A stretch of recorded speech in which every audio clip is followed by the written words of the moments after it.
ବୁଝିଲ ସବୁଟା ଆମ ପୁଅ ଅଧିକ ଉପର ଚଢା ହଉଛି ଏଥର। କଣ କରିଛି କି ସେ? ଆରେ ସେ ଅଧିକା କଥାବାର୍ତ୍ତା ଏଥର କରୁଛି। ହଁ ତାନି କି ବୋପା ଯେମିତି ପୁଅ ତ ସେମିତିକା, ଆଉ ଅଲଗା କୁଆଡେ ହବ? ଆରେ ସେ କଥା ନୁହଁ, ମୁଁ କହିବା କଥା ଆମ ପୁଅଟା ଟିକେ ଅଧିକା ଚାଲାକିଆ ଏଥର ହେଇଗଲାଣି। ଚାଲେ କଣ ତାନି, ସେ ଗାଁ ପିଲାଙ୍କ ଭଳିଆ କଣ ମୂର୍ଖ ହନ୍ତା ବୋକା ହନ୍ତା?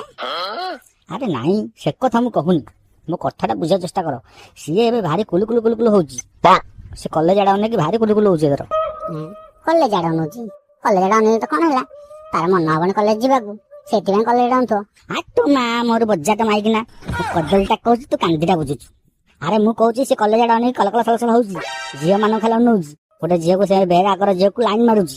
ତା ଉପା ଆସିକି ମତେ ସକାଳେ କହୁଥିଲା, କହିଲା ଆଉ ନେକ୍ସଟ ଟାଇମ ଯଦି ସେ ଆଉ ଥରେ ଲାଇନ୍ ମାରିବ କି ଦେଖିବ ମୋ ଝିଅକୁ ଗୋଡ ହାତ ଭାଙ୍ଗିଦବ ବୋଲି କହିଛି। ନାମ ନବ ପୁଅ ସେ, ଆଉ ମେଡିକାଲ ପଲେ କିଏ ବୁଝିବ? ମୁଁ ହିଁ ନାମଟି ନେବି। ତମ ପୁଅକୁ ବୁଝାଅ, ବୁଝିଲ? ତୋ ପୁଅକୁ ବୁଝାଅ। ହଁ କଣ ବୁଝେଇବି, ବୋପା ତ ତା ଜବାନି ଟାଇମରେ ଯାହା ଭୁଲ କରୁଥିଲା, ପୁଅ ତ ସେଇଆ କରିବ ଆଉ।